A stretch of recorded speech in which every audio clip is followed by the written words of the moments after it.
Assalamualaikum and good day.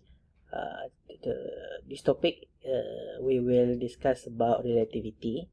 Topik 2 ni relativity. Jadi apa yang kita akan belajar dalam topik ni ialah 5 perkara, iaitu tentang reference frame, which is kerangka rujukan. Kedua ialah tentang masa.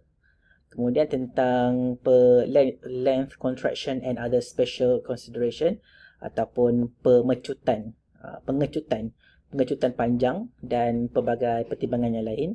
Momentum, mass and energy in relativistic physics, itu momentum, jisim dan tenaga dalam fizik kerelatifan. Kemudian ialah general relativity ataupun kerelatifan am. Okey, so saya campur-campur istilah tu. Okey, kita mulakan dengan yang pertama, iaitu reference frames revisited. Okey, so kalau kita tengok ada apa yang menyebabkan relativity ni satu yang istimewa, ialah terdapatnya pencanggahan di antara dua era di mana era sebelum 1900 macam tu, which is actually Maxwell pun 1800, tapi mana Maxwell ni pun dah menuju ke arah fizik moden. Tapi kita tengok kepada gambar rajah ni. Okey, gambar rajah yang pertama tu ialah kita ada ada orang. Kita tengok orang dan orang pemain. So ada pemain baseball ni. Pemain baseball ni bila dia nak tangkap bola ni kan, maknanya bila dia tangkap mestilah tangan dia bergerak ke arah bola kan. Kemudian bola tu menuju ke arah tangan. Jadi secara relatifnya bila kita tengok pemain tu sedang bergerak dan ke kanan, lepas tu bola tu bergerak ke kiri. Jadi kita lihat bahawa secara relatifnya tangan pemain tu dia mengesan bola tu dengan kelajuan, bukannya kelajuan bola tu, tapi kelajuan bola tu campur dengan kelajuan tangan dia ke arah bola tu. Jadi di situ kesan laju yang diterima oleh tangan meningkatlah kan. Sekiranya tangan tu ke belakang, maknanya orang tu pemain tu dia ke belakangkan tangannya dengan laju V glove ni. So contohnya kita bagi nombor kan, senang sikit kan. Ini ialah 10 meter per saat, 10 per saat, yang ini 100. Contoh je lah 100 meter per saat. Jadi secara relatifnya kita nampak bahawa pemain tu menerima laju bola sebanyak 110 kesan dia kan. Dan kalau dia bergerak 10 meter ke belakang kan, ke arah kiri, jadi kesannya ialah 90 meter per saat. Okey, itu secara relatifnya dalam apa yang kita belajar lah dalam Newtonian mechanics macam tu. Okey, tetapi untuk kes cahaya dia berbeza, untuk light dia berbeza. Okey, kita katakan kita melihat juga, kita sebagai observer, kita kata observer, orang yang mencerap. Kita cerap ada seekor tikus ni, dia tengah naik kapal terbang kan. Dan kapal terbang ni bergerak 10 meter ke kanan lah. Tak ada 100 kan, perlahan sangat. Ya, 1000 kan, 100 lah, 100 meter per saat. Okay, kita ambil 100 meter per saat. Dan laju cahaya ni memang kita tahulah, laju cahaya ialah 3 kali 10 kuasa 8. Okey, jadi sepatutnya kita kalau kita ambil analogi yang sama dengan Newtonian mekanik Newton tadi, sepatutnya kita akan dapati mestilah tikus ni dapat menerima cahaya tu dengan kelajuan 3 kali 10 kuasa 8 campur 100 kan. Maknanya mestilah laju cahaya tu lebih tinggi kan, sebab kapal terbang tu kan bergerak ke arah cahaya. Tetapi sebenarnya dia melihat dengan laju yang tetap, which is masih lagi 3 kali 10 kuasa 8. Dia bukan bundar dah, memang 3 kali 10 kuasa 8. Maknanya laju cahaya tu tidak berubah.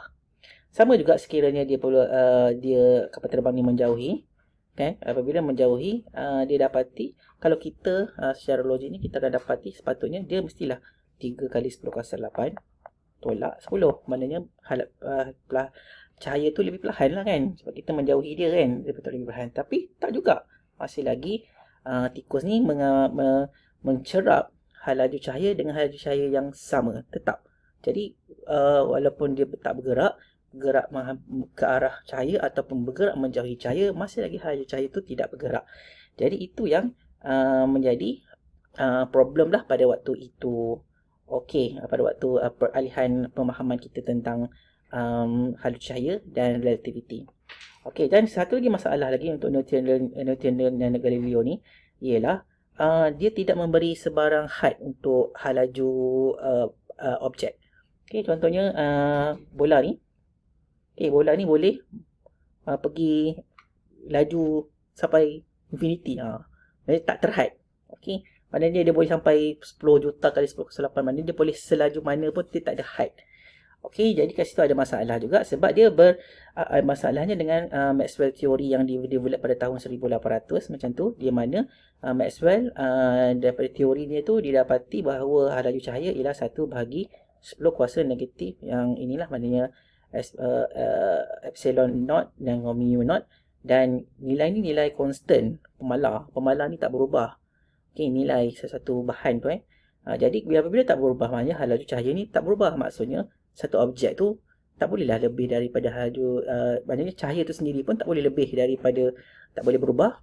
Dan laju cahaya adalah laju yang paling laju bagi semua entiti yang ada dalam alam semesta ni. Jadi kat situ ada percanggahan lah dari segi Maxwell dengan classical physics. Kemudian apabila Maxwell ni dah dapatkan equation ni, dia dah dapati bahawa kalau speed of light ni constant, maksudnya distance dengan time ni mestilah tetap kan. Maknanya sebabkan hal laju ialah jarak, distance divide by time. Okay, if this is constant seperti yang dilihat oleh si tikus 2 ni, ini bermaksud masa dengan distance mesti berubah, tapi kita tengok pergerakan dia menjauhi dan mendekati dan menjauhi ni mengubah masa dan juga mengubah masa dan juga mengubah jarak, tetapi lajunya tetap, laju cahaya ni tetap. Jadi sebenarnya apa yang berlaku kat situ? Jadi ada masalah kita nak memahami kenapa perkara ini berlaku, di mana walaupun observer tu bergerak ke depan ataupun ke belakang terhadap cahaya tu masih lagi tidak berubah dia punya nilai dia, which is 3 kali 10 kuasa 8. Kenapa? Di situlah datangnya Einstein yang memberi pencerahan tentang kerelatifan, di mana kita akan mengubah kita punya idea tentang ruang dan masa. Okey, kita teruskan. Jadi sebelum kita teruskan kepada berikutnya, kita takrifkan beberapa kuantiti, iaitu yang pertama untuk memahami tentang relativity ni ialah event ataupun acara. Event. So event ialah sebarang perkara yang berlaku pada titik tertentu dan pada waktu yang tertentu. Pada waktu tertentu dan pada titik tertentu. Maknanya kat sini ada ruang dan masa. Maknanya pada ruang, pada kedudukan tertentu dan pada waktu yang tertentu. That is event. So, kita akan gunakan perkataan ini nanti. Kedua ialah reference frame ataupun kerangka rujukan. Kerangka rujukan ialah set of koordinat, paksi koordinat dan juga jam. Maknanya dalam satu koordinat tu, dalam satu reference frames ni sepatutnya ada, kalau kita dalam 3 dimensi kita ada x kan, kita ada x, lama benda ni.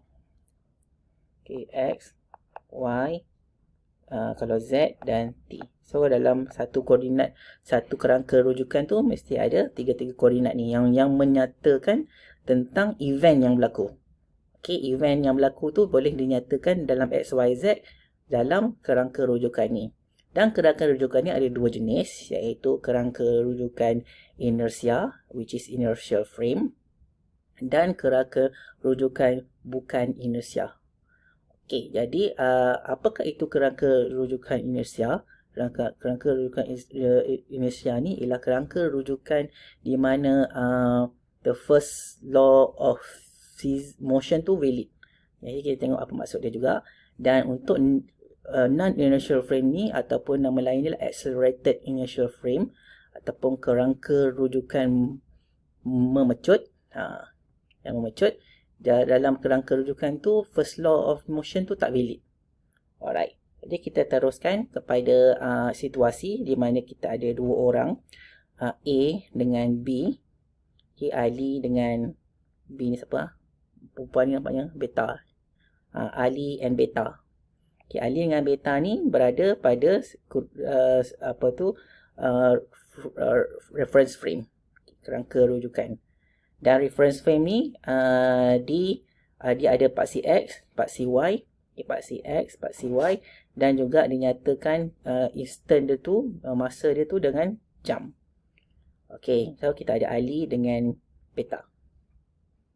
Okay, so katakanlah Ali dengan Beta ni dia punya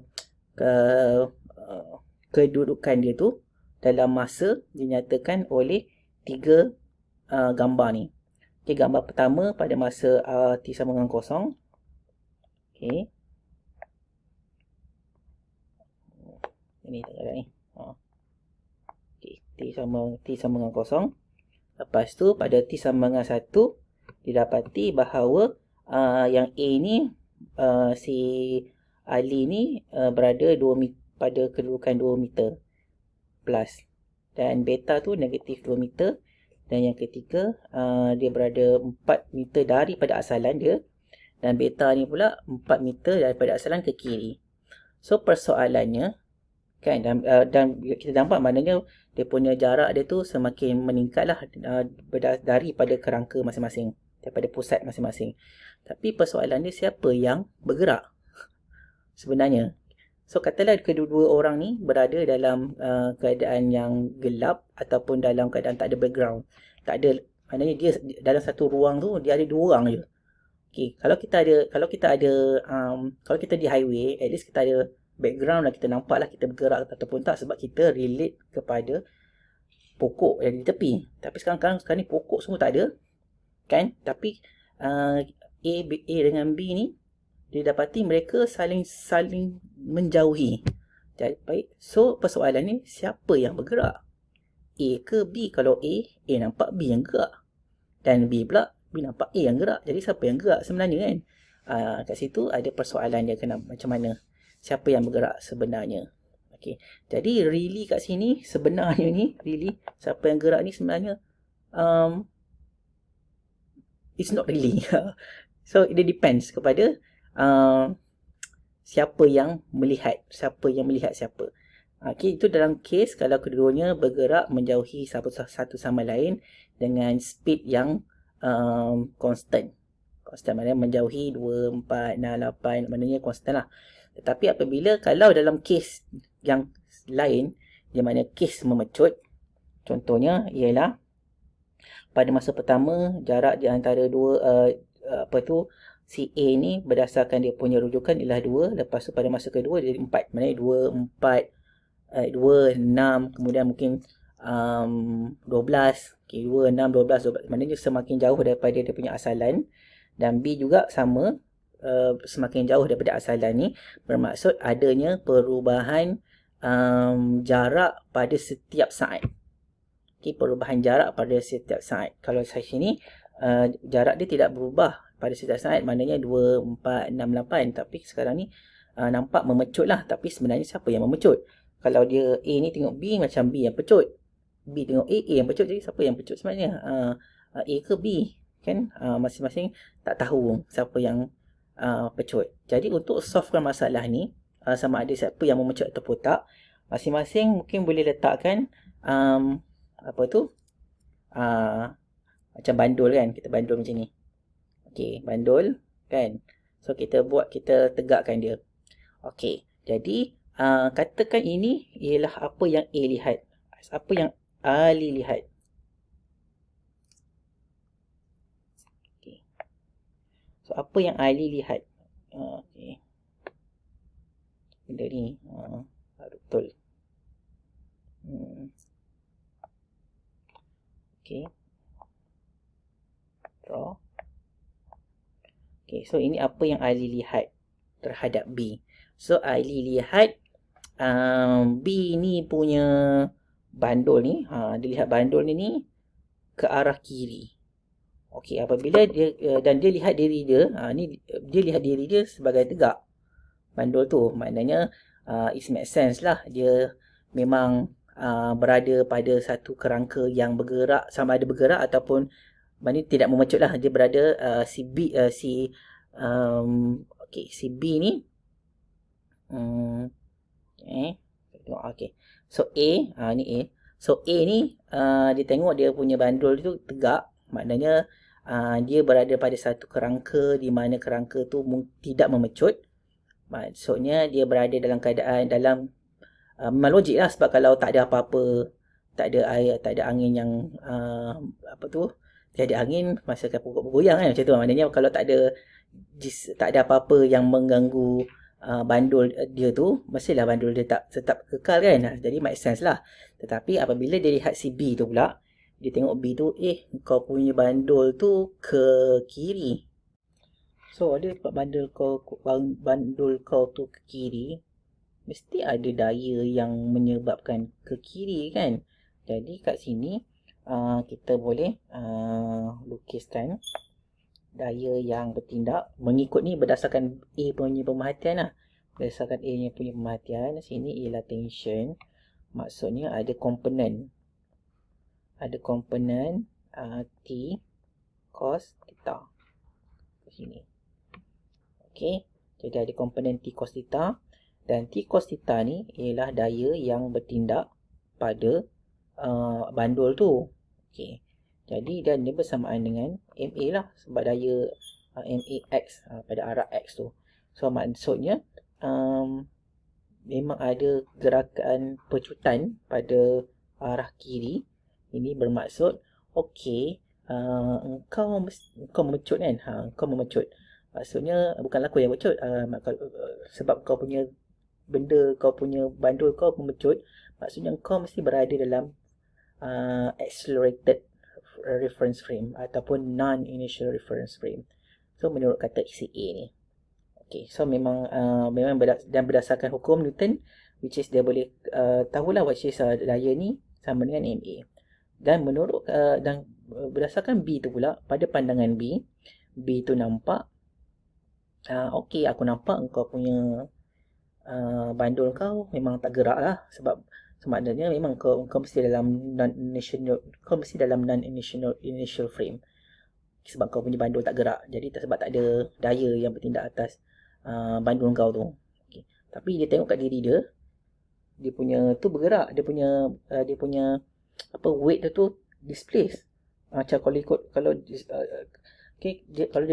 dia tengok dia punya memang bandul dia displace, aku ni tak ada apa-apa daya pun yang bertindak atas bandul aku ni. So maksudnya aku ni berada dalam satu kerangka yang sedang memucut lah, sebab benda ni bergerak tak masuk akal kan. Tak masuk akal, tak ada daya, tapi dia bergerak berdasarkan CB ni punya pemerhatian. Jadi kalau dia tak ada daya, so Newton first law tu tak valid dalam dia punya pemerhatian. Okey, jadi oleh sebab itu dia ni berada dalam kerangka yang sedang memecut. Dan dia tak perasan pun, dia tak tahu asalnya dia terpecut ke tak, tapi berdasarkan pemerhatian itu, which is dia tengok dia punya tu memang tak logik lah. Tak ada daya yang bertindak atas dia punya bandul, tapi yang menyebabkan daya tu ialah dia punya frame dia tu yang bergerak. Jadi dia berada dalam non-initial frame. Okay, so itu nak bezakan di antara initial frame dengan non-initial frame. Okay. Alright, then kita tengok maksud relay tu lagi semua tadi. Kita return kepada case di mana kedua-duanya bergerak pada constant speed. Kan, constant speed. Okay. Jadi bila berada dalam keadaan constant speed, sepatutnya A dengan B tu kedua-duanya dia punya bandul dia tegak. Ni kalau case constant speed, dua-duanya tegak, maksudnya okey, tak ada daya, maknanya tak ada daya yang bertindak, dan dia pun okey je. So logik lah. So dia punya Newton first law tu kata memang kalau tak ada daya, tak ada gerakan lah kan. ada gerakan, kecuali gerakan dengan laju velocity yang tetap kan. Okey, so dia kata, okey, aku berada dalam initial frame. Engkau pun aku nampak sama macam aku, jadi engkau pun initial frames juga. Yang B pun sama, dia nampak A berada dalam initial frames dan dia pun berada dalam initial frames. Jadi apabila dalam keadaan macam tu, sebenarnya siapa yang bergerak sebenarnya? Kalau dua-dua berada dalam initial frame, jadi siapa yang bergerak sebenarnya? Aku ke engkau? Ke kita dua-dua bergerak? Okey, jadi kat sini kita tak tahu siapa yang tak bergerak. Mungkin kedua-dua yang bergerak dan mungkin salah satu bergerak ataupun mungkin satu bergerak lebih laju daripada satu lagi. Okey. Jadi dalam keadaan ini there is no preferred initial frame. Okay, there is no, tak ada siapa yang betul pun sebenarnya, dan maknanya tak ada, there is no really zero. Tak ada maksud siapa yang sebenarnya bergerak. Dia tak ada siapa, dia tak ada maksud really kat situ. Okay, so it's the relative. Dia ialah relatif di antara satu dengan satu yang lain. So itu maksudnya kat situ any reference frame moving at constant velocity relative to an initial frame is also an initial frame, dan there is no preferred initial frame and there is no meaning of really moving. So both can be moving, or either one is moving or either one is moving with slower velocity. So there is no really there is no answer for really moving tu sebenarnya kat situ. Okey. Berikutnya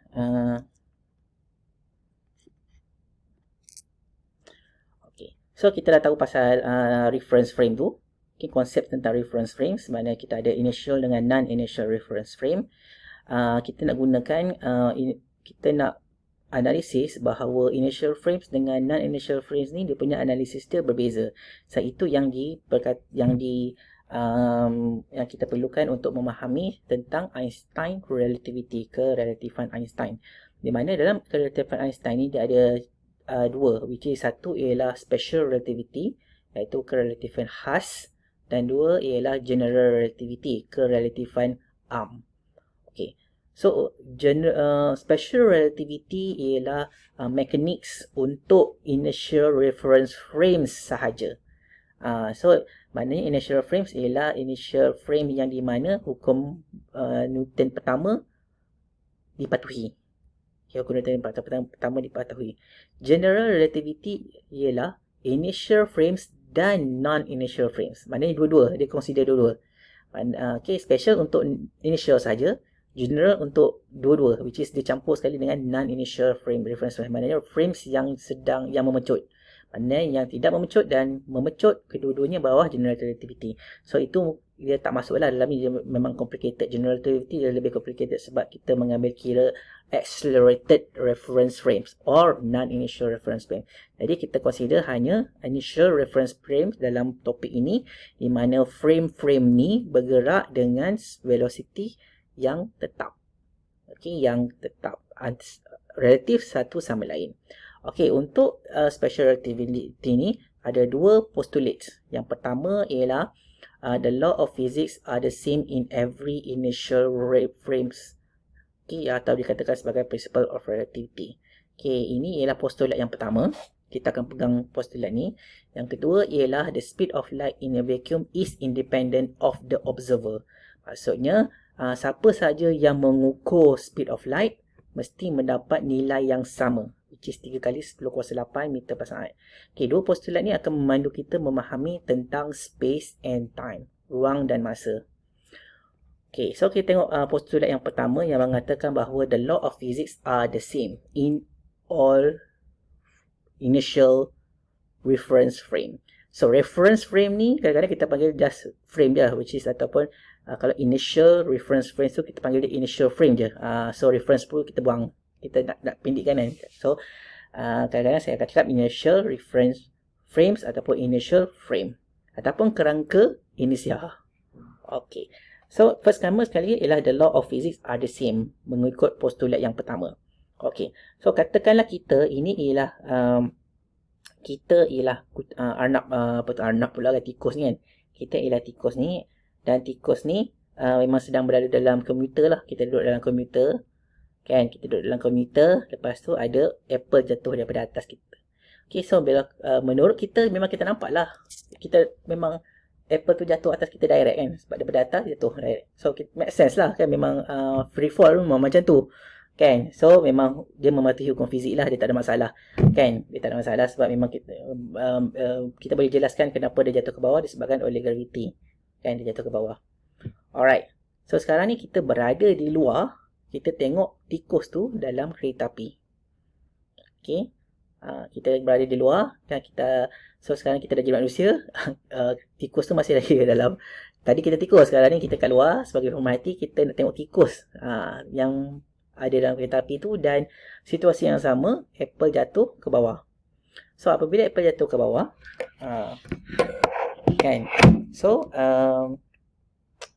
tikus gerak ke depan bersama dengan komuter. Benda si apple tu pun tengah jatuh kan, dia jatuh. Okay, kita nampak apple tu bergerak, tikus ni bergerak ke depan bersama-sama dengan komuter tu juga kan. Dan apple tu pun jatuh, dia tak jatuh macam jatuh kat belakang tikus. Ingat tak tadi kan? Sebab kita tengok tadi sebenarnya bila kita menjadi tikus tu, apple tu memang jatuh kat kita, dia tak jatuh kat belakang. Okay, so dia jatuh bersama-sama, dan kita nampak apple tu mengikut projectile motion dan kena dekat tikus tu. Okay, jadi kita nampak sebagai observer di luar train, kita nampak gerakan parabolik projectile. Apabila kita berada dalam train tu, kita nampak dia jatuh bebas ke bawah.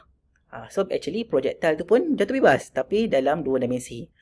So kedua-dua kes tu boleh dijelaskan dengan Newton, which is hukum fizik. Maknanya apabila kita berada di frame kita di dalam kereta api tu, initial frames kan, dia masih lagi terpakai.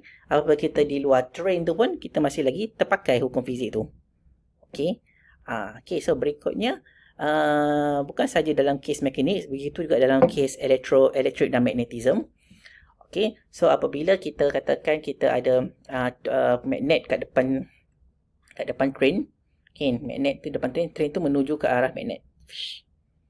So maknanya train tu menuju ke arah solenoid. Dan sebab train tu bawa magnet kan. Okay, dia akan mengaruhkan EMF. So induced EMF will be produced kan dalam coil tu apabila train tu mendekati solenoid.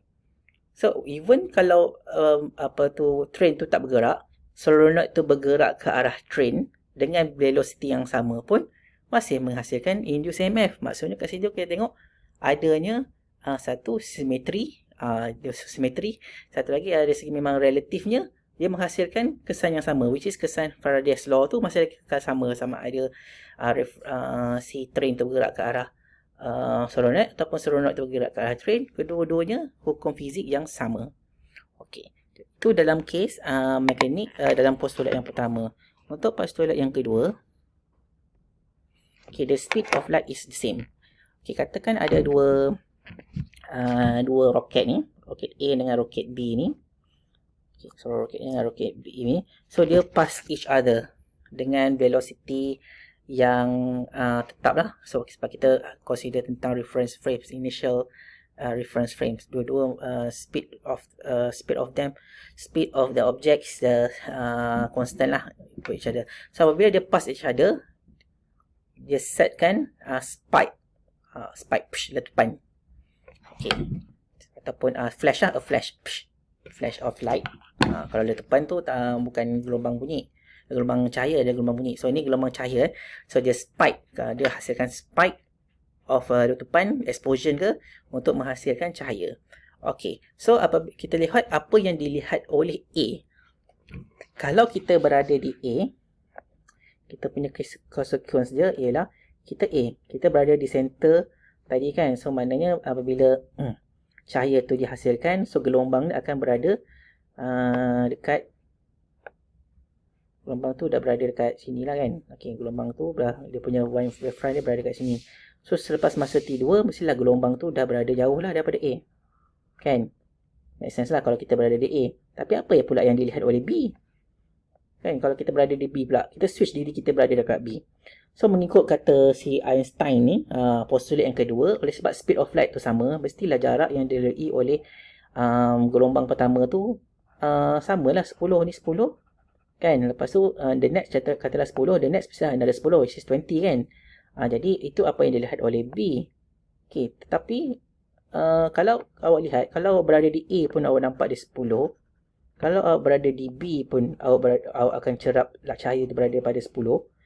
Jadi sebenarnya apa yang betul? Sebab nampak ada contradict kan. Sebab kita kalau kita nampak A ni nampak macam gelombang tu dekat dengan B pada masa T1. Tapi B tu sendiri dia lihat A yang dekat dengan wavefront yang pertama. So siapa yang dekat dengan wavefront yang pertama ni sebenarnya? Okay, dan mengikut speed of light ni menyebabkan masing-masing mengukur jarak yang sama sepatutnya. Okay. Tapi kalau masih jadi dia kat situ ada kata kontradik kan. Kita tak faham kenapa jadi macam tu. Jadi so if light at the same speed for all observers, maknanya kalau speed of light ni sama, maksudnya kita kena revise kita punya kefahaman tentang masa perjalanan wavefront ni. Okay, wavefront ni sampai kat mana sebenarnya. Okay, so itu yang confusion yang akan kita masuk pada topik subtopik yang berikutnya, which is about time. Okay.